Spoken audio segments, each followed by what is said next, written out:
শহরের বন্দি বাচ্চাগুলো যখন গ্রামে একটা বড় সড়ো বাড়ি আর চারপাশের খোলামেলা দৃশ্য দেখে তখন তারা যেন আনন্দে আত্মহারা হয়ে পড়ে। আমাদের বাচ্চাগুলো সেম, ওরা কিন্তু গ্রামে গিয়ে এত বেশি এনজয় করে, গ্রামে গেলে আর বাসায় আসতেই ওদের নাকি ইচ্ছে করে না। হ্যালো ভিউয়ার্স, আসসালামু আলাইকুম। সবাই কেমন আছেন, কি অবস্থা? আশা করছি বেশ ভালো আছেন, আমিও আলহামদুলিল্লাহ ভালো আছি। ডিউটি শুরু করেছিলাম একদম বিকেলের শেষ সময় থেকে, মানে সন্ধ্যা হওয়ার একটু আগে। আর এই সন্ধ্যা হওয়ার একটু আগে আমাদের দুই মেয়ে কি সুন্দর মাটি দিয়ে খেলছে। যাই হোক, বিকেল হলে তো একটু নাস্তা পানি খেতেই হয়, বিকেল হলে মনটা শুধু খাওয়া খাওয়া করে। আর এই যে ভিডিওতে দেখতে পাচ্ছেন আমার বড় বোন আমাদের সবার জন্য বিকেলের নাস্তায় শর্মা বানাচ্ছে। আর ওর হাতের এই শর্মাগুলা দোকানের শর্মা থেকে হাজার গুণ বেশি মজা। এমন কোনো নাস্তার আইটেম নেই যেটা আমার বোন পারে না। ও সব সময় চেষ্টা করে বাসায় সব ধরনের নাস্তা বানিয়ে বাচ্চাদেরকে খাওয়াতে। আমিও বাসায় সব ধরনের নাস্তাই বানাই, তবে মাঝে মধ্যে আমি বাইরে থেকে কিনে খেতেও পছন্দ করি।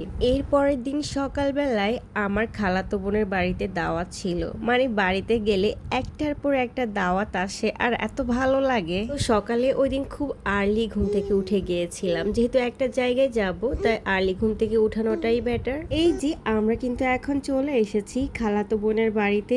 আর এই বাড়িটা যে এত সুন্দর, আর বাড়ির সামনের দিকে রাস্তাটাও খুব সুন্দর করে করেছে ওরা। দেখুন আমাদের দুই মেয়ে কতটা এনজয় করছে, দৌড়াদৌড়ি করছে, ছুটাছুটি করছে। বাচ্চাদের কথা কি বলবো, আমার নিজেরই তো দৌড়াদৌড়ি আর ছোটাছুটি করতে ইচ্ছে করছিল। কি বলতে, বাড়ির ডিজাইনটা যেমন সুন্দর তেমন করে বাড়ির আউটডোর গুলো খুব সুন্দর করে সাজিয়েছিল। আর আমার ভালো লাগাগুলার প্রতিটা মুহূর্ত আমি সবসময় আপনাদের সাথে শেয়ার করার চেষ্টা করি, এতে করে আমার ভালো লাগাটা আরো বহু গুণে বেড়ে যায়। এতক্ষণ তো বাড়ির বাইরের দৃশ্যগুলাই দেখিয়েছিলাম, কতই না সুন্দর সাজানো গোছানো। এবার চলেন গেটের ভেতরে বাড়িটা কেমন দেখি। গেটে ঢুকে আর 2-1 মিনিট হেঁটে তারপরে ওদের ঘরটা।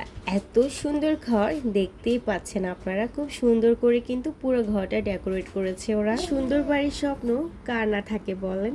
আমারও কিন্তু এমন একটা সুন্দর বাড়ি গড়ার স্বপ্ন আছে বহুদিনে। যাই হোক, কখনো যদি আমার আল্লাহ চায় তাহলে আমিও এমন সুন্দর একটা বাড়ি বানাবো। আর এই যে বাড়ির পাশে যে আরেকটা ঘর দেখতে পাচ্ছেন, এটা কিন্তু আমার খালাতো বোনের দেবরের ঘর। আর এই বাড়িটাও বেশ সুন্দর, মানে এটা পুরোটাই টাইলস করা আর এটার উপরে ছিল টিট। কি সুন্দর তাই না? আর এখন আমি বাড়ির ভেতরের অংশটা আপনাদের সাথে শেয়ার করছি। এটা হচ্ছে উপরে ওঠার সিঁড়ি, আর এই যে এটা হচ্ছে ডাইনিং স্পেসটা।